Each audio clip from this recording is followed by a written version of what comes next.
با صدای دانیال کلامی، آهنگ و تنظیم نوید بهبودی.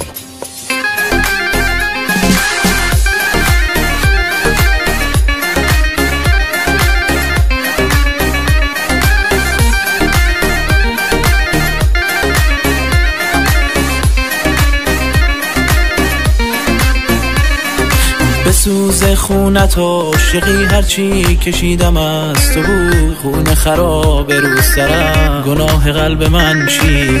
جوونیمو دادم برات ولی دیدم مسافری، آخه دلم پشت سرت هر جا بری هر جا بری. انگشتمو کردی منو دامنمو گرفت غمت، گفتم بدون تو مردم اصلا نمیشد باورت.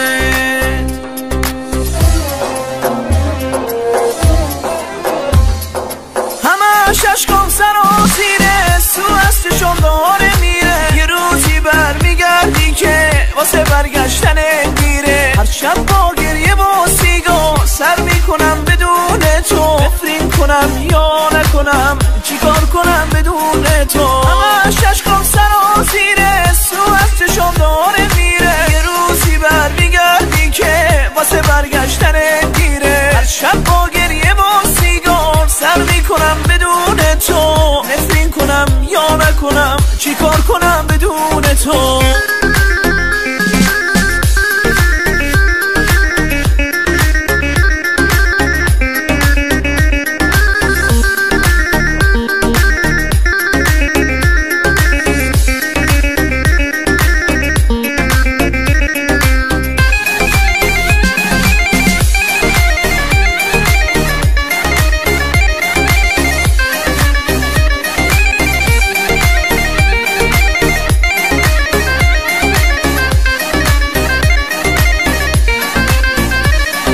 نمک پاشیدی رو زخمام حلال تمری که رفت، هر کیو خواستل سادم آخرشم نموند و رفت. هر کیو خواستم آخرش داغش رو دلم گذاشت، دل خودم به جز خدا کسی رو تو دنیا ندا.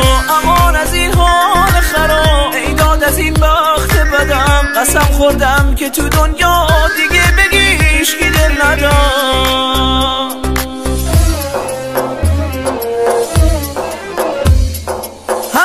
اشکام سراسیره سو از چشم داره میره، یه روزی برمیگردی که واسه برگشتن دیره. هر شب با گریه و سیگار سر میکنم بدون تو، بفرین کنم یا نکنم چیکار کنم بدون تو. همش اشکام سراسیره سو از چشم داره میره، یه روزی برمیگردی که واسه برگشتن دیره. هر شب با گریه و سیگار سر میکنم بدون تو، نفرین کنم یا نکنم چیکار کنم بدون تو.